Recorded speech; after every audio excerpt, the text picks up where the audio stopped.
For decades, American and European companies looked eastward, drawn by China's vast labor force, lower costs, and the promise of higher profits. But in chasing those profits, they gave little thought to the future. At the same time, Washington was imposing restrictions on certain Chinese firms, most famously Huawei.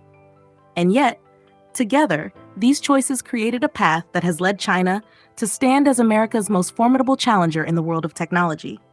It wasn't just about factories. In their pursuit of profit, American companies handed China something far more valuable: modern technology, global expertise, and cutting-edge innovation. Millions of Chinese workers gained jobs.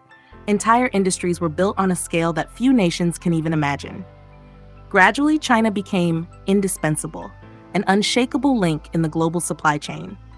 Today, most Western technology giants quietly admit production without China is almost impossible. Washington is now scrambling to reverse this dependency, but the pace of technological change is so fast and economic realities so unforgiving that even America's closest allies hesitate to follow. Isolation looms as a very real possibility. On USMag today, we uncover the story of how China is trying to surpass America in the race for technology, using the very power of big American companies like Apple. Stay with us. This is USMag. Not long ago, Apple's decision to manufacture in China looked like a masterstroke. Lower costs, higher margins, a win-win.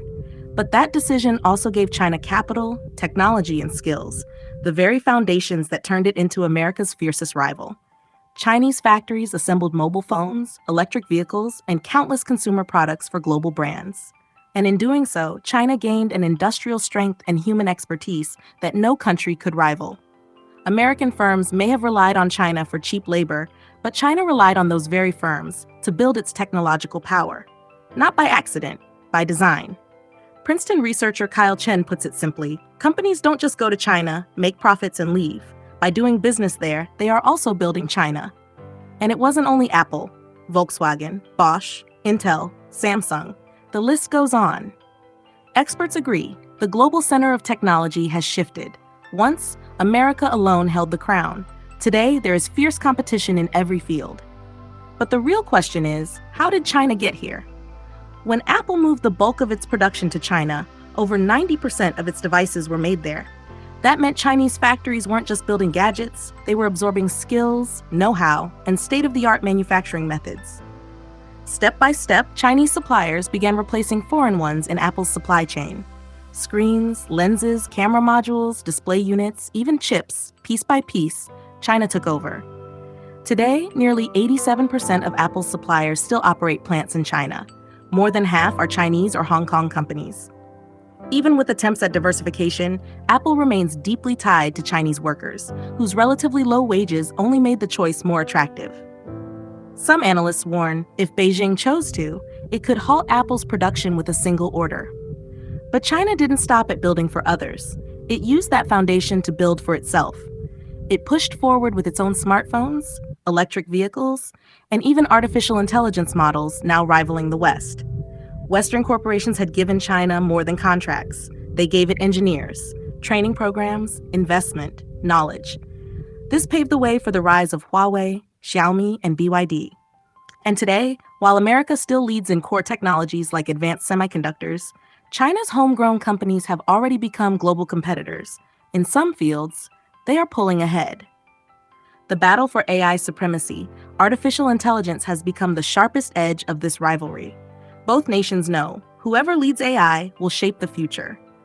China poured billions into AI research, but in 2020, it was an American company that stunned the world, launching a breakthrough language model that redefined what AI could be. Its successors, like ChatGPT, became household names. China fired back.